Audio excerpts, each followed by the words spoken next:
Zdorov, kaimieti. Sveikas, Artūrai. Nu ką, padarom nepatogus klausimai, bet be radisto.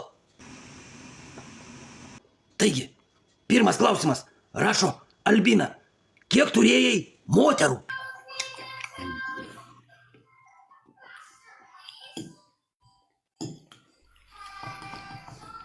Ką, nejau nesuskaičiuoji? Petrai, nu nejau tiek daug. Nu netiem gumos, preliminariai sakyk. Apie 100. Apie 100? Nu nieko sau. Gerai, sekantis klausimas. Indrutė rašo, kokią pozą tau labiausiai patinka? Šiam 9. O, gerai, sekantis klausimas.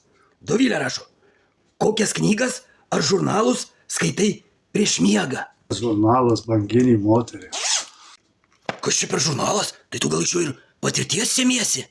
Nu, tai čia yra asmeniškas reikalas. Tai ką tipo, į mano klausimą tai jau neatsakysi? Nepyk. Nu gerai, tęsiam. Jolanta rašo, Petrai, kur dažniausiai lankaisi? Tik tokia tavo. Net neabejojam. Gerai, sekantis klausimas. Inga rašo, ar turi mašiną? Turiu gaziką, nu. Didelę mašiną. Gerai, sekantis klausimas. Rašo Miroslavas. Petrai, ar pridėsi pinigėlio prie aukos Mozambikų našlaičiam?